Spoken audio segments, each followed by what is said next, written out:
ሰላም ጤና ይስጥልኝ የተከበራችሁ የዩቲዩብ ቻናላችን ቤተሰቦች የሰዓቱን መደመጥ ያለባቸውን ሰበር መረጃዎች ይዘን ቀርበናል። ርዕሰ ጉዳዮቹን በማስቀደም ወደ ዝርዝር መረጃዎቹ አልፋለሁ። ታዋቂው ድምፃዊ የአሜሪካ ቪዛ ተከልክሏል። ለሽልማት ስነ ስርዓት ወደ አሜሪካ እንዳይገባ መታገዱ ተገልጿል። ጉዳዩን አስመልክቶ የወጣውን መረጃ ወደ እናንተ እናደርሳለን። በሌላ መረጃ የጦር ኃይሎች ምክትል ጠቅላይ ኢታማዦር ሹም ጀነራል አበባው ስለ ቀይ ባህር ውጥረት አስጠነቀቁ። የኢትዮጵያ ኮማንዶች ዝግጁ ናቸው በማለትም ተናግረዋል። ዝርዝሩን ይዘናል።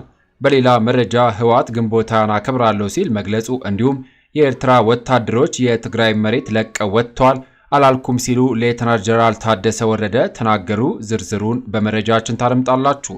በሌላ ዜና አቶ ጌታቸው ረዳ በፕሪቶሪያ ስምምነት ውጥረት ውስጥ ያሉትን ረባሽ ባለስልጣን ማጋለጣቸው ተገልጿል። ዝርዝሩ ተዘጋጅቷል። ለቻናሉ አዲስ የሆናችሁ ሰብስክራይብ በማስከተል የደውል ምልክቷን በመጫን ቪዲዮን ላይክ በማድረግ በቆይታችን እስከ ቪዲዮ ፍጻሜ አብራችሁኝ እንድትቆዩ በመጋበዝ በቀጥታ ወደ ሰዓቱ ወዲያስኩላችሁ ዝርዝር መረጃዎች አልፋለሁ። አብረን እንከታተለው። ክቡራን አድማጮች፣ በቅድሚያም በርዕሱ ላይ ያስደመጥኳችሁን ከመዝናኛው ዓለም ከያስኩላችሁ መረጃዎች ላስቀድም። ተወዳጁ ድምፃዊ ታሪኩ ጋንጊሲ ዲሽተጊና ወደ አሜሪካ ሀገር እንዳይጓዝ መከልከሉ ተገለጸ።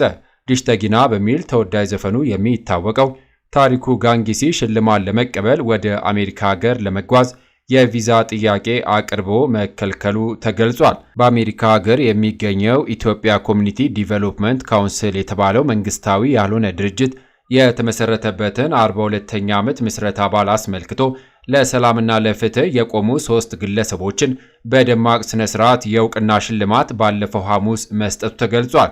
ታሪኩ ጋንጊሲ ለሰላምና ለፍትህ መስፈን ላበረከተው ላቅ ያለ አስተዋጽኦ እንዲሸለም ወደ አሜሪካ እንዲመጣ ተቋሙ ለኤምባሲው ደብዳቤ ጽፎ የነበረ ቢሆንም ድምፃዊ ታሪኩ ጋንጊሲ ቪዛ ለመውሰድ ቃለመጠይቅ ሲያደርግ አማርኛ ተናጋሪ የሆነው ፈረንጁ የቪዛ ኦፊሰር ለምንድነው ወደ አሜሪካ ሀገር የምትሄደው ብሎ በአማርኛ ይጠይቀዋል። ድምፃዊ ታሪኩ ሲመልስም በአሜሪካ በቋሚነት ለመኖር በሚል እንደመለሰና በዚህም የተነሳ የቪዛ ኦፊሰሩም ወደ ሀገር የመመለስ እቅድ የለህም በሚል ቪዛውን እንደከለከለው ተገልጿል። የዲሽተጊና ሙዚቃ አቀንቃኙ ታሪኩ ከሽልማቱ በኋላ በቪዲዮ ተቀድቶ ከጂንካ ባስተላለፈው መልእክት ይህንን ሽልማት ስለሸለማችሁኝ እጅግ በጣም አመሰግናለሁ። ወደ አሜሪካ ሀገር ለመምጣት አስቤ አልተሳካም። አሁን ጂንካ ተመልሼ በግብርና ስራዬ ላይ ተሰማርቻለሁ ሲልም ተናግሯል።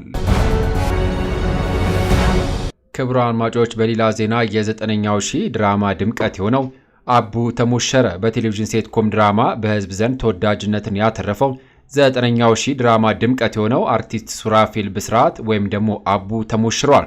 ከዜና ክፍል ዝግጅታችን አርቲስትና የድራማው ደራሲ ሱራፌል ብስራትና ዶክተር ሄርሜላ ተስፋዬ እንኳን ደስ ያላችሁ፣ መልካም የትዳር ዘመን ይሁንላችሁ ማለትን እንወዳለን። በሌላ ዜና ጀነራል አበባው ታደሰ በቀይ ባህር ጉዳይ የሚንጫጩ እንዳሉ ገለጹ። የጦር ኃይሎች ምክትል ጠቅላይ ኢታማዦር ሹም ጀነራል አበባው ታደሰ በልዩ ዘመቻዎች እዝ በስልጠና ላይ ለሚገኙ የሰራዊት አመራሮች በሀገራዊና ቀጠናዊ ጉዳዮች ላይ ማብራሪያን ሰጥተዋል። በማብራሪያቸውም አንዳንድ ሀገራትና አካላት የራሳቸውን ፍላጎት ለማሟላት የውስጥ ባንዳዎች በመጠቀም ኢትዮጵያን በተለያየ መንገድ በመከፋፈልና በማበጣበጥ አቅማቸውን እናዳክማለን ብለው ሳይሳካላቸው ይደክማሉም ብለዋል። የጭንቅላታቸው ሐሳብ ደርቆ ለሆዳቸው ያደሩ ጽንፈኞች አሸባሪዎች ደግሞ የስልጣን ጥማታቸውን ለማርካት ለስልጣን የሚያበቃ ሐሳብና አገር የሚለው እሳቤ ጠፍቶባቸው በጉልበት ስልጣን እናገኛለን ብለው ባንዳ ሆነው እንደሚፋለሙም አንስተዋል። እኛም ደግሞ ብሔርም ሃይማኖትም የማይከፋፍለን የሀገራችን እድገትና ከፍታ እንዲሁም የሕዝባችን መለወጥና መበልጸግ ዓላማ አድርገን ጎጥን ሳይሆን ኢትዮጵያን የምናስቀድም ኢትዮጵያዊ ወታደሮች ነን ሲሉ አስገንዝበዋል።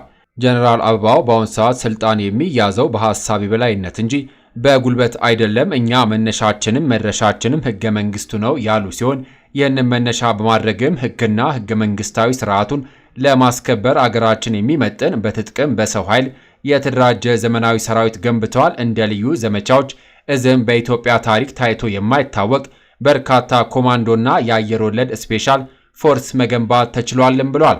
ከሀገራችን ብሔራዊ ጥቅም ጋር በተያያዘም የኢትዮጵያ ብሔራዊ ጥቅም ለማስከበር በሰላም ከሚያምን ከሁሉም ጋር በሰላማዊ መንገድ እንሰራለን። በጉልበት የሚመጣ ካለ ግን የሀገራችንን ብሔራዊ ጥቅም ለማስከበር ሙሉ ዝግጁ አለን ሲሉም ተናግሯል። በመጨረሻም እኛ ታሪክ ያለን የታላቅ አገር ሰራዊት ነን። ለቀጠናው ሰላም መስፈን ትልቅ ድርሻና ኃላፊነት አለብን። ይህንን መሰረት አድርገን ቀጠናዊ ትስስርን በማጠናከር እየሰራን ነው ያሉት የጦር ኃይሎች ምክትል ጠቅላይ ኤታማዦር ሹም ጀነራል አበባው ታደሰ ብዛት ቁጥር ያለው ህዝብ ይዘን በሰላማዊ መንገድ የቀይ ባህርን ወደብ አማራጭ መጠቀም አለብን ማለታችንን እንደ ስህተት ቆጥረው የሚንጫጩ እንዳሉም ጠቅሰዋል። ዘገባው የኢፌዴሪ መከላከያ ሰራዊት ነው።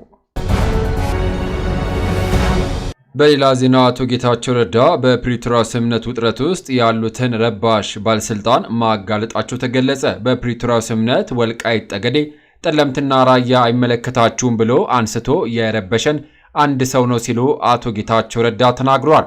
ጌታቸው ረዳ ረበሸን ያሉት ሰው በጊዜው የአማራ ክልል ምክትል ፕሬዝዳንት የነበሩት አሁን ላይ የፌዴራል ሲቪል ሰርቪስ ኮሚሽን ምክትል ኮሚሽነር የሆኑት ዶክተር ጌታቸው ጀንበረ ወይም ደግሞ ፒኤችዲ ናቸው። በአንድ ወቅትም እንዲህ ብለው ነበር። ጊዜው ሲደርስ በወልቃይት ጉዳይ ላይ የምንነጋገረው ነገር ካለ እሱም ላለፉት 30-40 ዓመታት በህዝባችን ላይ ስለተፈጸመው ግፍና የበደል ካሳ ጉዳይ እንጂ ለሌላ አይሆንም፣ ሌላው የተዘጋ ጉዳይ ነው ሲሉም ተናግረው ነበር።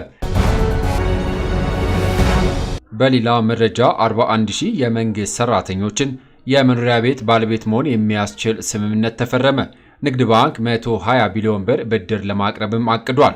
መምህራን ቅድሚያ እንደሚሰጣቸውም ተገልጿል። የኢትዮጵያ ንግድ ባንክ እና የአዲስ አበባ ከተማ አስተዳደር በ25/75 የመንግስት ሰራተኞች የቤት ልማት ፕሮጀክት በጋራ ለማልማት የመግባቢያ ስምምነት ተፈራረሙ።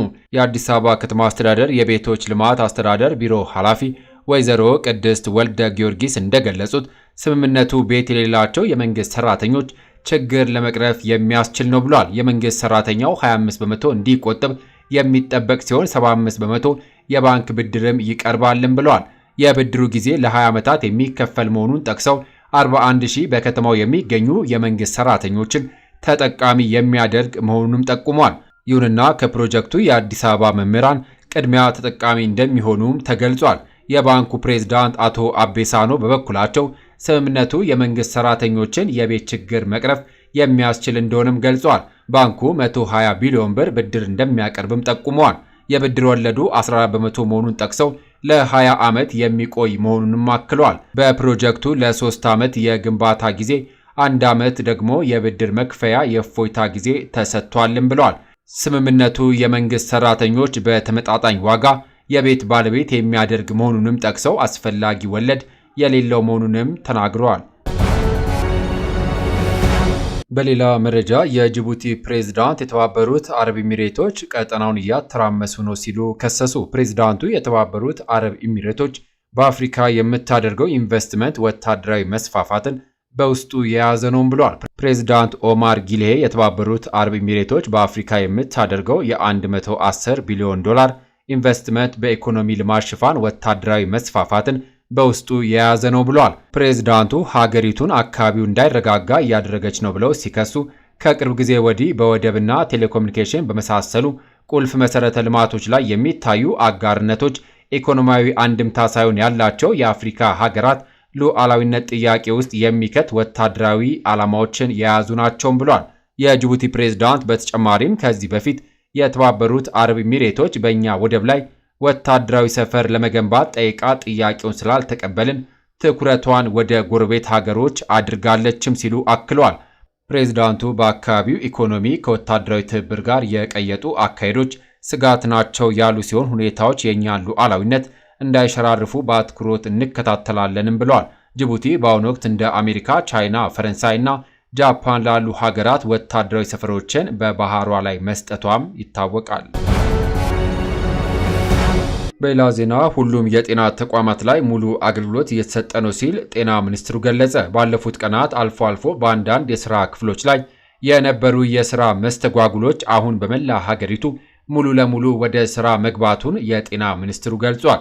ከሰሞኑ የተፈጠረውን ክስተት መነሻ በማድረግ ብቻ ሳይሆን በየጊዜው የሚኖሩ ችግሮችን ለመፍታት ሰፊ ውይይቶች እየተደረጉ መሆኑን የጤና ሚኒስትር ዴኤታው ዶክተር ደረጀ ዱጉማ ተናግረዋል። የሕክምና ባለሙያዎቹ ያሏቸውን ጥያቄዎች ሁሉ ስራቸውን በአግባቡ እያከናወኑ መጠየቅ እንዲችሉ ማድረግ ሊለመድ የሚገባ ነው ያሉት ሚኒስትር ዴኤታው መንግስትም ጥያቄያቸውን ለመመለስ እየሰራ መሆኑን አክለዋል። በስራ ላይ ያሉትን ባለሙያዎችን አመስግነዋል። ህብረተሰቡም በብዛት ወደ ሕክምና ተቋማት መሄዱን ተመላክተናል ብለዋል ሚኒስትር ዴኤታው። እንዲህ አይነት ክስተቶች በሴክተራችን በድጋሚ እንዳይመጣ በቀጣይነት መስራት እንደሚገባም ገልጸዋል። ክቡራን አድማጮች ከሀገር ውስጥ ከውጭ ለሰዓቱ ብታደምጧቸው ብለን የመራርንላችሁ ዘገባዎች እነዚህን ይመስሉ ነበረ። ከሰዓታት በኋላ በሌሎች በአዳዲስ ዘገባዎች እስከምንገናኝ ለሌሎች ለአዲስ መረጃዎች ተጨማሪ ትሩዝ ኢትዮጵያ ሶሻል ሚዲያን ሰብስክራይብ በማድረግ ቤተሰብ እንድትሆኑ ጋብዞታለሁ። በያለንበት የዓለም ዳርቻ ቸር እንቆይ።